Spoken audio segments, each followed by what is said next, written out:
Alright, A-Fan gang, hope everyone had a fantastic Tuesday. Today, we are reading more Dracula, so let me grab my reading glasses.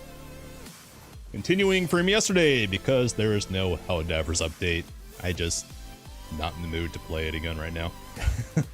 Not on stream, at least. Chapter 25. The squad are preparing to depart for Castle Dracula. They are planning to try and intercept Dracula as he goes up the Black Sea to some village. What was the name of it? Varna. Somewhere on the Danube, I think. Yeah, because they're ultimately heading to Romania, which is north of Greece, if I remember right. Yeah, because it's up on the Black Sea. One of those seas. Anyways, let us get into it with Dracula by Bram Stoker, chapter 25. Dr. Seward's diary on the 11th of October, evening. Jonathan Harker has asked me to note this, as he says he is hardly equal to the task, and he wants an exact record kept. I think that none of us were surprised when we were asked to see Mrs. Harker a little before the time of sunset. We have of late come to understand that sunrise and sunset are to her times of peculiar freedom, when her old self can be manifest without any controlling force subduing or restraining her, or inciting her to action. This mood or condition begins some half hour or more before the actual sunrise or sunset, and lasts till either the sun is high or whilst the clouds are still aglow with the rays of streaming above the horizon. At first, there is a sort of negative condition, as if some tie were loosened, and then the absolute freedom quickly follows. When, however, the freedom ceases, the change back or relapse comes quickly, preceded only by a spell of warning silence. Oh yeah, Lucy did have that way back when. It is consistent.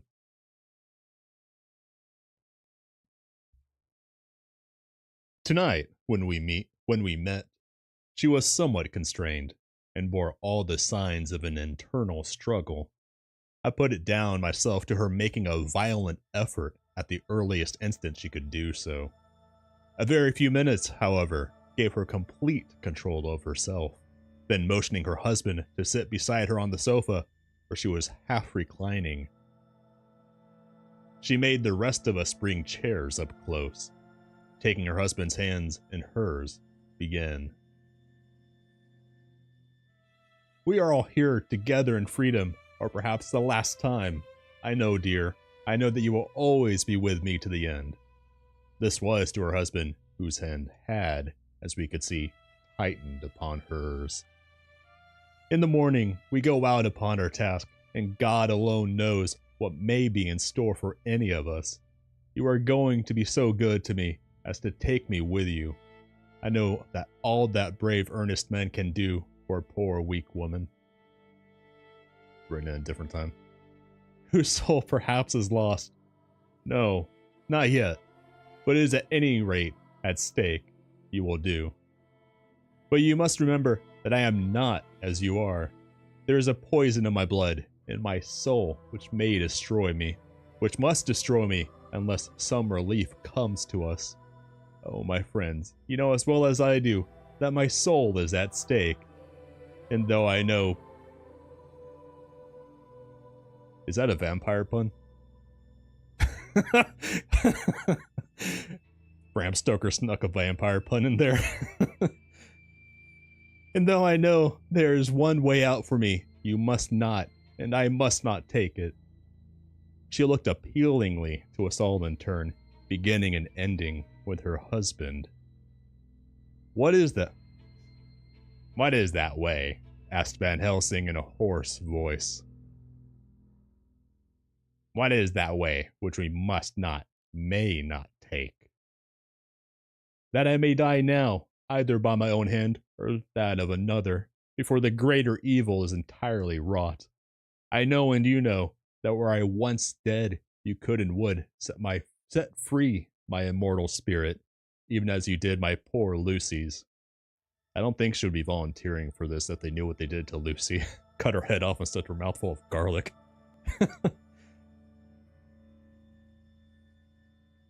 Were death, or the fear of death, the only thing that stood in the way, I would not shrink to die here now, amidst the friends who love me. But death is not all. I cannot believe that to die in such a case, there is hope before us, and a bitter task to be done, is God's will. Therefore, I, on my part, give up here the certainty of eternal rest, and go out into the dark, where may be the blackest things that the world or the netherworld holds.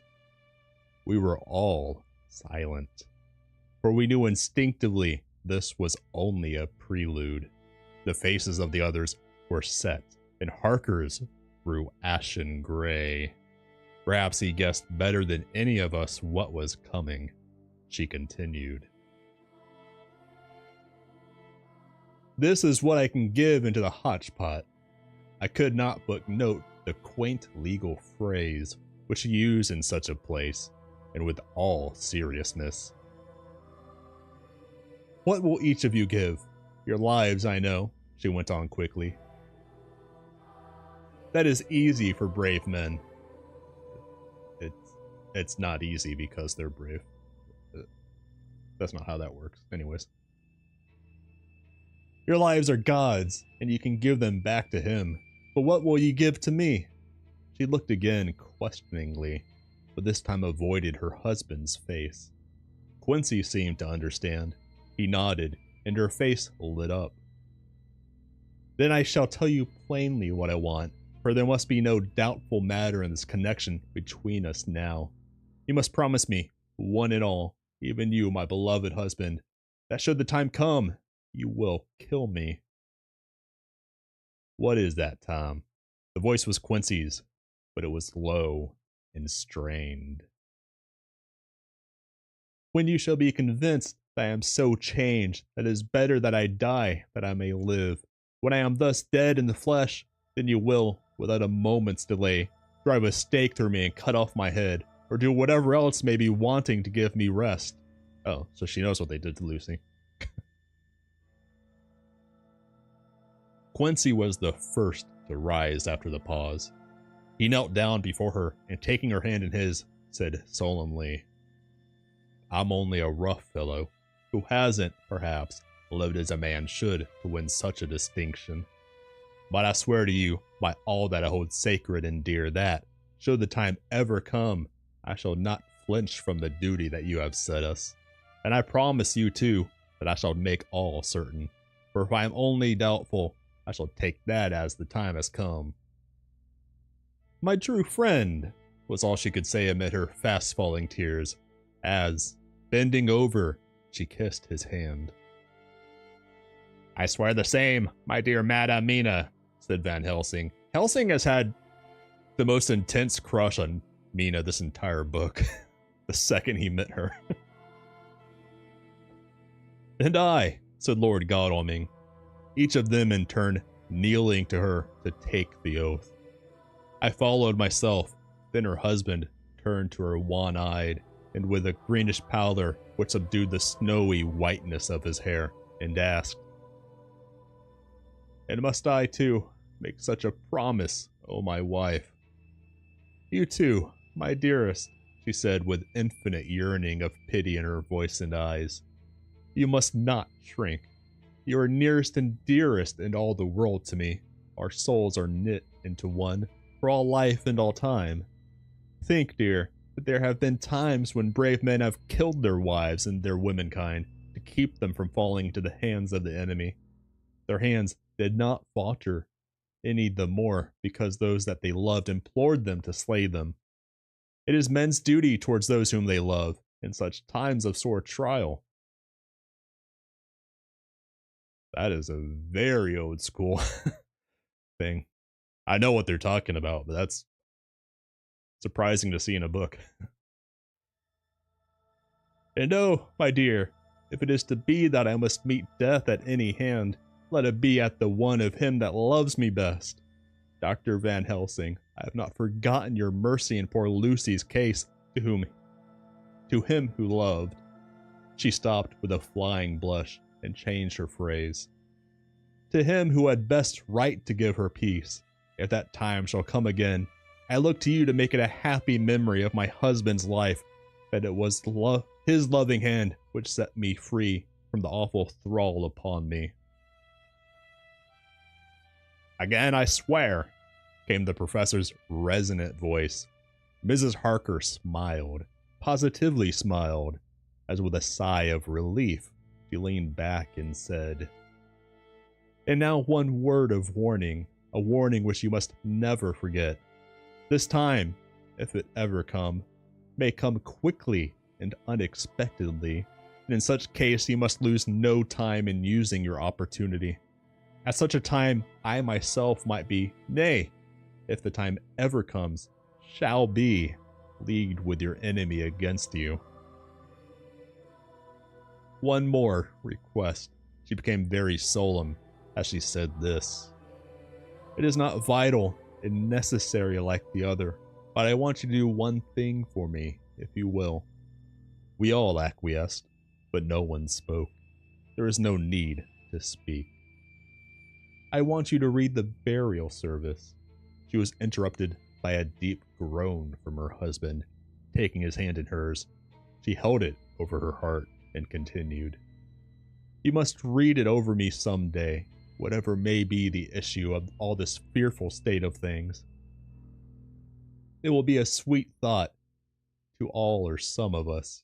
You, my dearest, will I hope read it, for then it will be in your voice in my memory forever, come what may. But oh, my dear one, he pleaded, death is afar off from you. Nay, she said, holding up a warning hand. I am deeper in death at this moment than if the weight of an earthly grave lay heavy upon me. Oh, my wife, must I read it? He said before he began. It would comfort me, my husband, was all she said, and he began to read when she had got the book ready.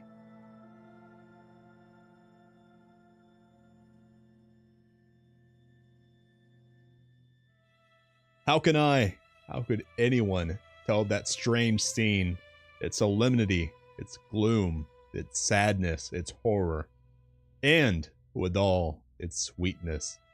Even a skeptic who can see nothing but a travesty of bitter truth and anything holy or emotional would have melted to the heart had he seen that little group of loving and devoted friends kneeling round that stricken and sorrowing lady, or heard the tender passion of her husband's voice, as in the tones so broken with emotion that often he had to pause. He read the simple and beautiful service from the burial of the dead. I cannot go on. Words and voice fail me. She was right in her instinct, strange as it all was, bizarre as it may hereafter seem even to us who felt its potent influence at the time. It comforted us much in the silence which showed Mrs. Harker's coming relapse from her freedom of soul did not seem so full of despair to any of us as we had dreaded. Continuing to Jonathan Harker's journal, the 15th of October, several days later, 4 days later. In Varna, they have crossed Europe.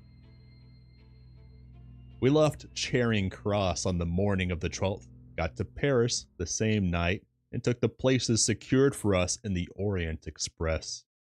We traveled night and day, arriving here at about 5 o'clock. Lord Godalming went to the consulate to see if any telegram had arrived for him, whilst the rest of us came on to this hotel, the Odessas.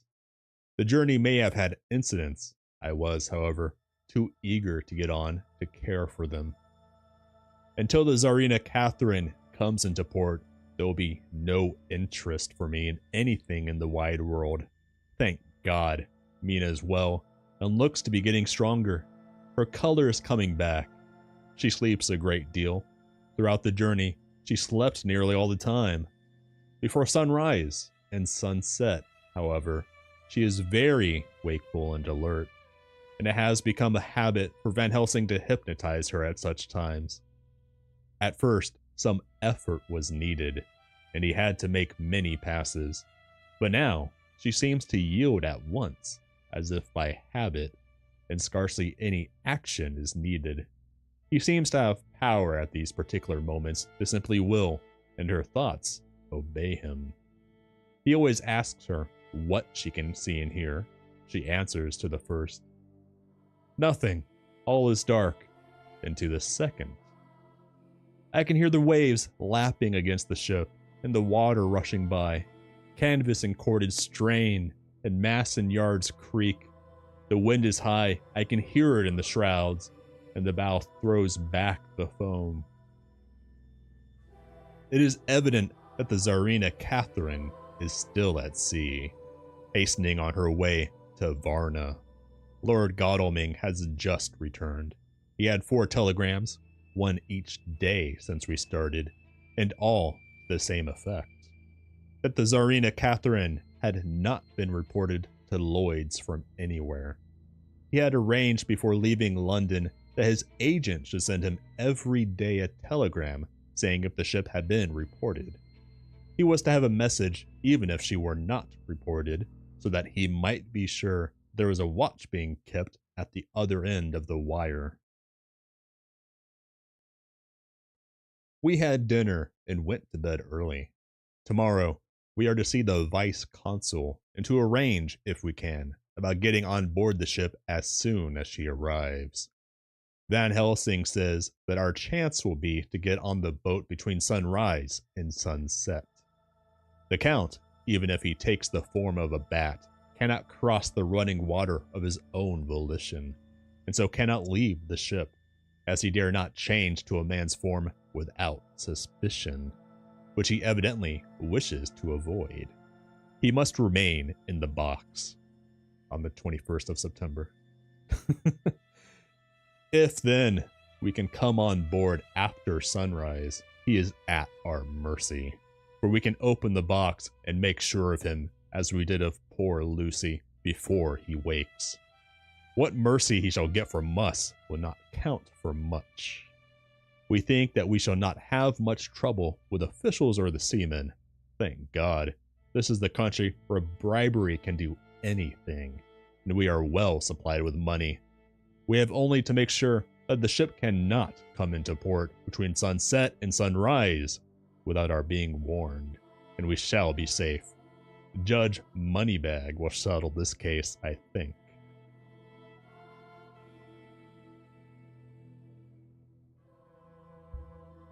The 16th of October, the next day. Mina's report, still the same. Lapping waves and rushing water, darkness and favoring winds. We are evidently in good time, and when we hear of the Tsarina Catherine, we shall be ready. As she must pass the Dardanelles, we are sure to have some report. The 17th of October.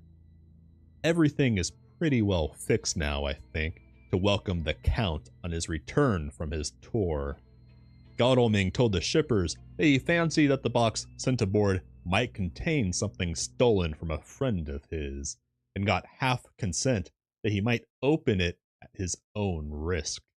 The owner gave him a paper telling the captain to give him every facility in doing whatever he chose on board the ship, and also a similar authorization to his agent at Varna. We have seen the agent, who is much impressed with Godalming's kindly manner to him, and we are all satisfied that whatever he can do to aid our wishes will be done. We have already arranged what to do in case we get the box open.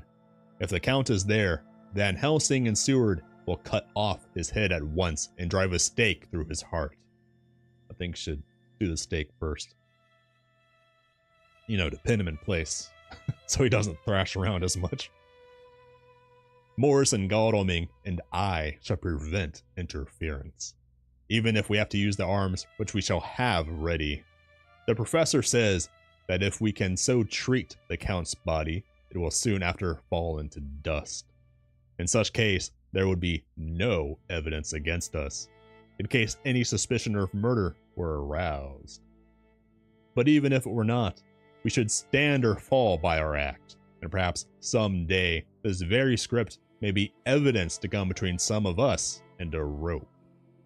For myself, I should take the chance to only too thankfully, if it were to come, I should take the chance only to thankfully. Okay, that makes sense. I just read it weird.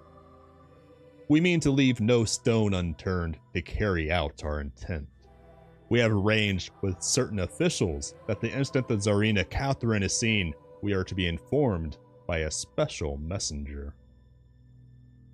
24th of October. A whole last week of waiting. Daily telegrams to Godalming, but only the same story.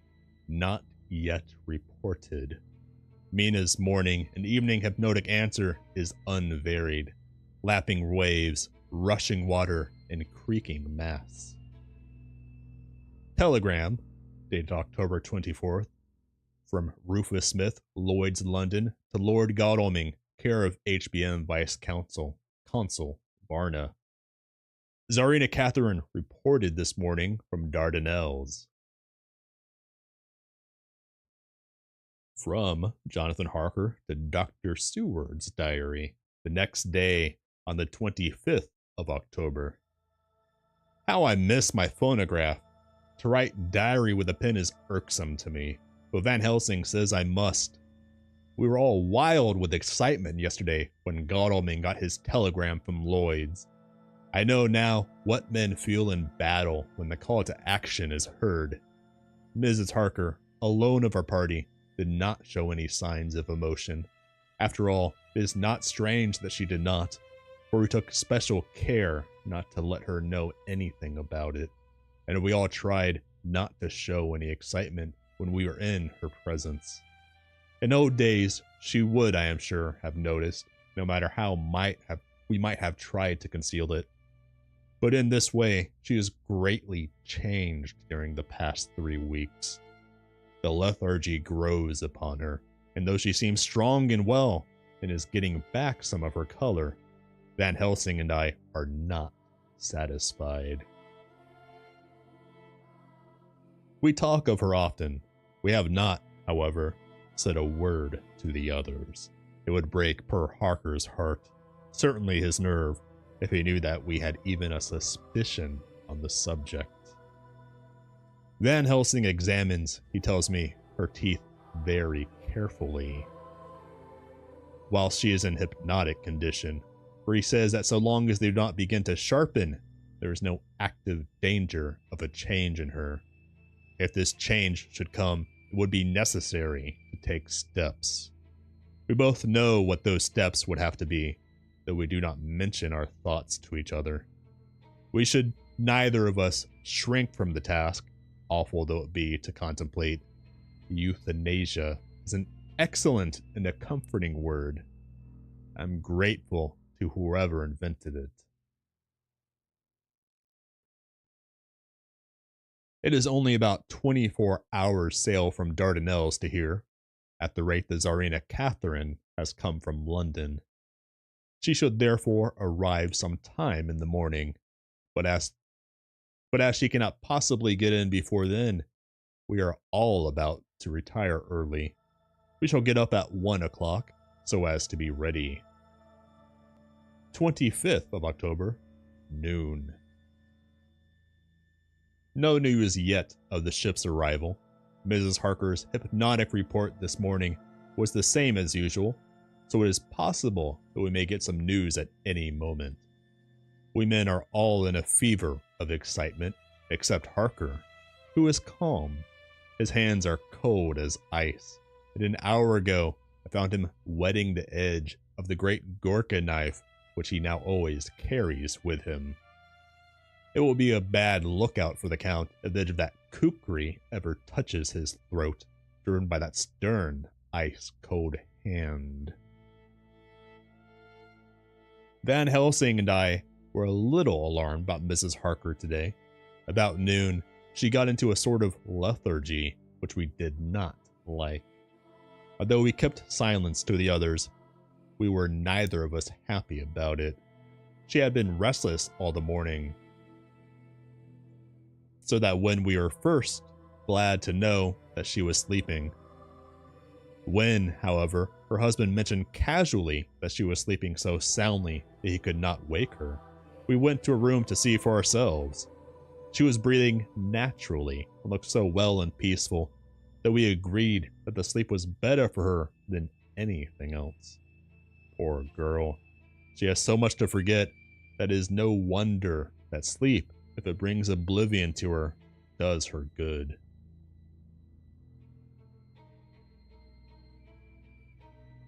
Later. Our opinion was justified, for when after a refreshing sleep of some hours she woke up, she seemed brighter and better than she had been for days. At sunset, she made the usual hypnotic report. Wherever he may be in the Black Sea, the Count is hurrying to his destination, to his doom, I trust. The next day, the 26th of October. Another day, and no tidings of the Tsarina Catherine. She ought to be here by now. That she is still journeying somewhere is apparent, for Mrs. Harker's hypnotic report at sunrise was still the same. It is possible that the vessel may be lying by at times for fog. Some of the steamers which came in last evening reported patches of fog both to the north and south of the port. We must continue our watching as the ship may now be signaled any moment. 27th of October, noon. Most strange. No news yet of the ship we'll wait for. Mrs. Harker reported last night and this morning as usual, lapping waves and rushing water. Though she added that the waves were very faint. The telegrams from London have been the same. No further reports.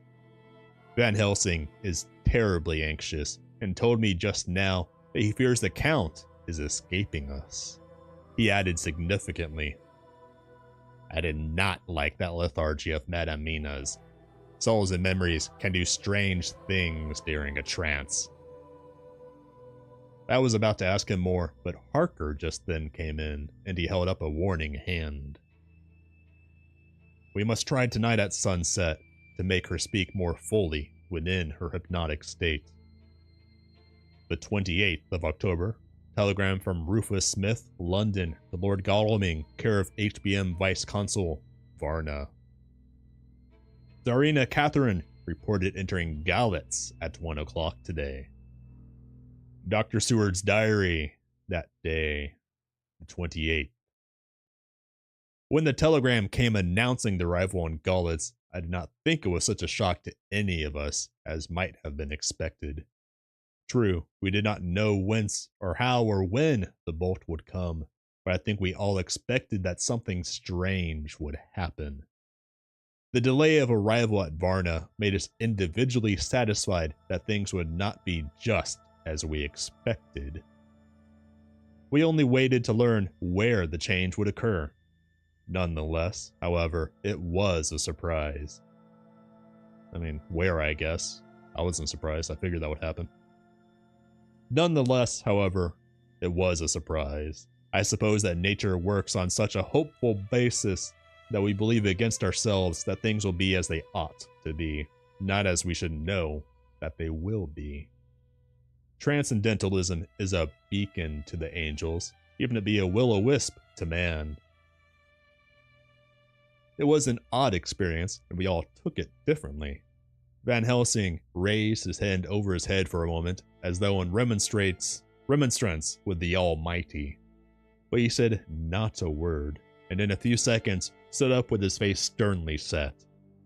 Lord Godalming grew very pale, and sat breathing heavily. I was myself half stunned, and looked in wonder at one after another. Quincy Morse tightened his belt with that quick movement which I knew so well. In our old wondering days, it meant action. Mrs. Harker grew ghastly white, so that the scar on her forehead seemed to burn. But she folded her hands meekly and looked up in prayer. Harker smiled, actually smiled, the dark, bitter smile of one who is without hope. But at the same time, his action belied his words, for his hands instinctively sought the hilt of the great kukri knife and rested there. "When does the next train start for Galitz?"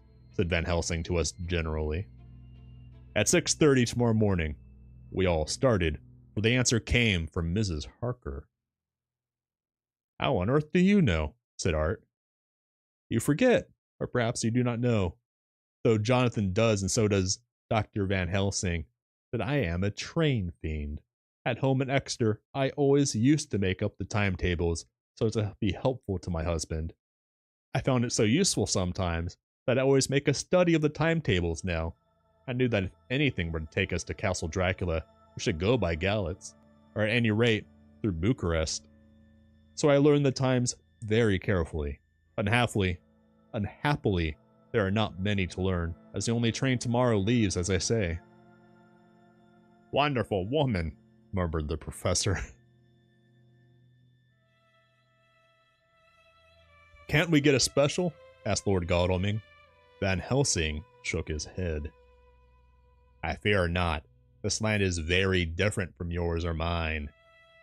Even if we did have a special, it would probably not arrive as soon as our regular train.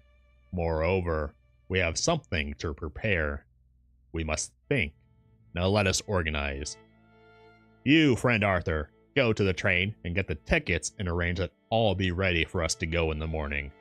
Do you, friend Jonathan, go to the agent of the ship and get from him the letters to the agent in Galitz, with authority to make search of the ship just as it was here. Morris Quincy, you see the vice consul and get his aid with his fellow in Galitz and all he can do to make our way smooth, so that no times be lost when over the Danube. John will stay with Madame Mina and me, and we shall consult. For so if time be long, you may be delayed, and it will not matter when the sun set, since I am here with Madame to make report." "And I," said Mrs. Harker brightly, and more like her old self than she had been for many a long day, "shall try to be of use in all ways. I shall think and write for you as I used to do. Something is shifting from me in some strange way, and I feel freer than I have been of late," she said lyingly.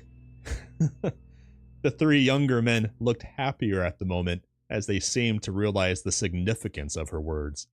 But Van Helsing and I, turning to each other, met each a grave and troubled glance. We said nothing at the time, however. When the three men had gone out to their tasks, Van Helsing asked Mrs. Harker to look up the copy of the diaries and find him the part of Harker's journal at the castle. She went away to get it. When the door was shut upon her, he said to me, "We mean the same. Speak out." "There is some change. There's a hope that makes me sick, for it may deceive us." "Quite so. Do you know I asked her to get the manuscript?" "No," said I, unless it was to get an opportunity of seeing me alone. "You are in part right, friend John, but only in part. I want to tell you something, and oh, my friend, I am taking a terrible risk, but I believe it is right. In the moment when Madame Mina said those words that arrest both our understanding, an inspiration came to me. In the trance of 3 days ago, the Count sent her his spirit to read her mind. Or more like, he took her to see him in his earth box in the ship with water rushing, just as it go free at rise and set of sun. He learned then that we are here.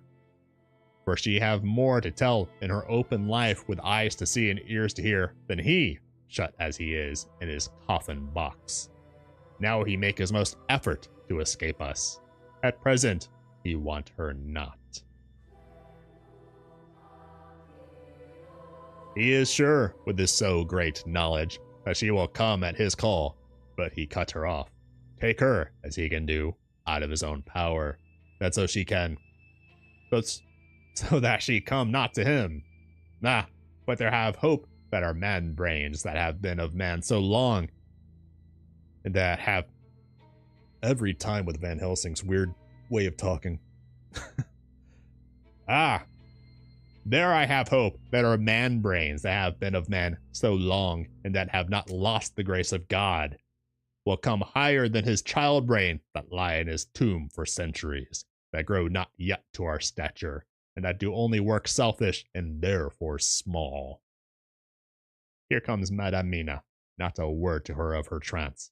She know it not, and it would overwhelm her and make despair just, when we want all her hope, all her courage, when most we want all her great brain, which is trained like a man's brain, but is of sweet woman, and have a special power which the Count give her, and which he may not take away altogether. Though he think not so. Hush, let me speak, and you shall learn. Oh, John, my friend, we are in awful straits. I fear as I never feared before. We can only trust the good God. Silence! Here she comes.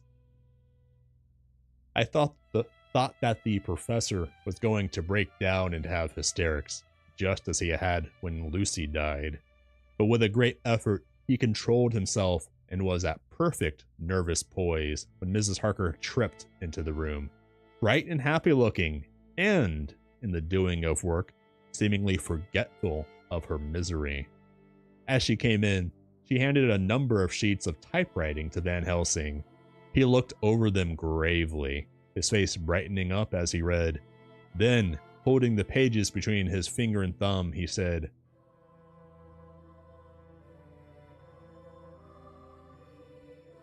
"Friend John, to you with so much experience already, and you too, dear Madame Mina, that are young, here is a lesson. Do not fear ever to think. A half-thought has been buzzing often in my brain, but I fear to let him loose his wings. Here now, with more knowledge, I go back to where that half-thought come from, and I find that he be no half-thought at all. That be a whole thought, though so young that he is not yet strong to use his little wings. Nay, like the ugly duck of my friend Hans Andersen, he be no duck-thought at all, and..." Why is Helsing like this? At all, but a big swan thought that sailed nobly on big wings, when the thought come for him to try them. See, I read here what Jonathan have written. That other of his race who, in a later age, again and again, brought his forces over the great river into Turkey land, who, when he was beaten back, came again and again and again, though he had to come alone from the bloody field, where his troops were being slaughtered, since he knew that he alone could ultimately triumph. What does this tell us? Not much. No, the Count's child thoughts see nothing. Therefore, he speaks so free. Your man thought see nothing. My man thought see nothing. Till just now. No. But there comes another word from someone who speak without though, because she too... No. But there comes another word from someone who speak without though, because she too know not what it mean, what it might mean. What the hell was that sentence? It's always with Helsing, man. Just as there are elements which rest, yet when in nature's course they move on their way and they touch, then poof, and there comes a flash of light, heaven-wide, that blind and kill and destroy some. But that show up all earth below for leagues and leagues. Is it not so? Well, I shall explain. Please don't. To begin, have you ever studied the philosophy of crime? Yes and no. You, John, yes, for it is a study of insanity. You know, Madame Mina, for crime touch you not but once. Still your mind works true, and argues not a particulari ad universale. There is a peculiarity in criminals. It is so constant in all countries and at all times, that even police, who know not much from philosophy, come to know it empirically, that it is. Is what is? That it is to be empiric. The criminal always work at one crime. That is the true criminal who seems predestinate to crime, and who will have known other. This criminal has not full man brain. He is clever and cunning and resourceful, but he be not of man's stature as to brain. But he be not of man's stature as to brain.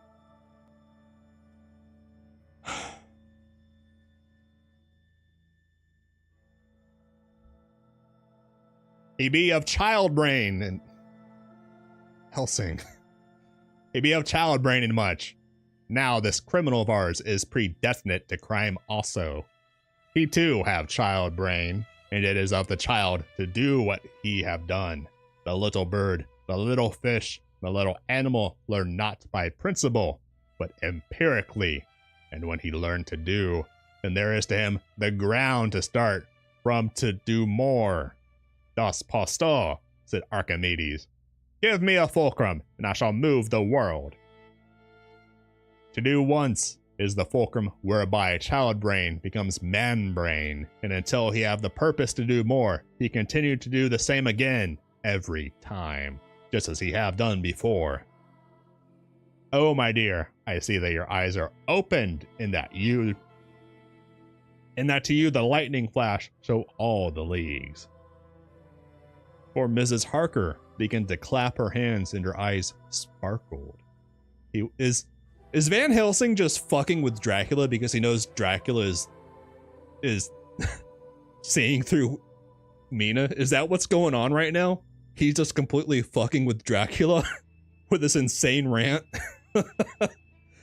Van Helsing is just dunking what a child-ass brain Dracula is to his face through Mina. I think that's what's happening right now.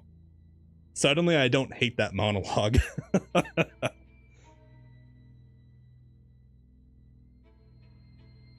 Now you shall speak. Tell us two dry men of science what you see with those so bright eyes.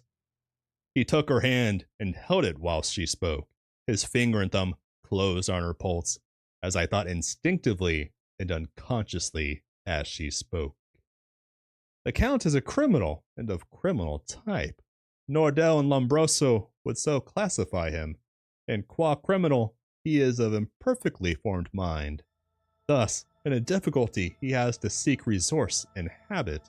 His past is a clue, and the one page of it that we know, and that from his own lips, tells that once before, when in what Mr. Morris would call a tight place, he went back to his own country from the land he had tried to invade, and thence, without losing purpose, prepared himself for a new effort.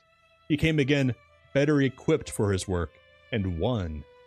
So he came to London to invade a new land. He was beaten, and when all hope of success was lost and his existence in danger, he fled back over the sea to his home, just as formerly he had fled back over the Danube from Turkeyland.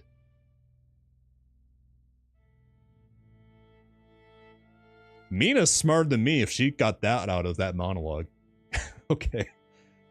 Good, good. Oh, you so clever lady, said Van Helsing, enthusiastically as he stooped and kissed her hand. A moment later, he said to me, as calmly as though we had been having a sick-room consultation, 72 only, and in all this excitement, I have hope. Turning to her again, he said with keen expectation, but go on, there is more to tell if you will. Be not afraid. John and I know. I do in any case, and shall tell you if you are right. Speak without fear. I will try, but you will forgive me if I seem egotistical. Nay, fear not, you must be egotist, for it is of you that we think. Then, as he is criminal, he is selfish, and as his intellect is small, and his action is... Van Helsing is having Dracula insult himself through Mina now. And his action is based on selfishness. He confines himself to one purpose. That purpose is remorselessness. As he fled back over the Danube, leaving his forces to be cut to pieces. So now he is intent on being safe, careless of all. So his own selfishness frees my soul somewhat from the terrible power which he acquired over me on that dreadful night. I felt it. Oh, I felt it. Thank God for his great mercy. My soul is freer than it has been since that awful hour. And that haunts me is a fear lest in some trance or dream he have used my knowledge for his ends. The professor stood up. I don't believe her.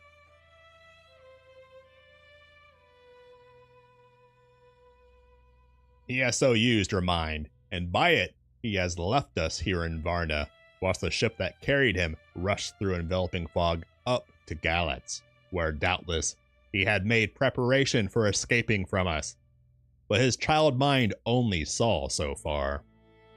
And it may be that, as ever is in God's providence, the very thing that the evildoer most reckoned on for his selfish good turns out to be his chiefest harm.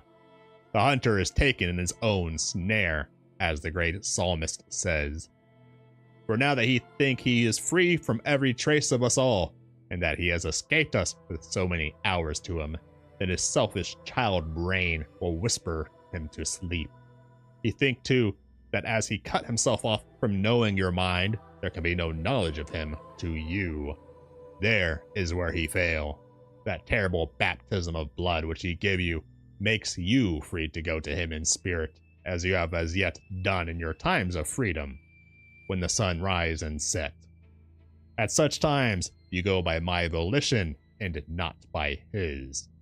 In this power to good of you and others, as you have won from your suffering at his hands. This is now all the more precious that he know it not, and to guard himself have he even cut himself off from his knowledge of where. We, however, are not selfish, and we believe that God is with us through all of this blackness and these many dark hours. We shall follow him. Fellow. We shall fellow him, and we shall not flinch, even if we peril ourselves that we become like him. Friend John, this has been a great hour, and it have done much to advance us on our way. You must be scribe and write him all down, so that when the others return from their work, you can give it to them, and they shall know as we do.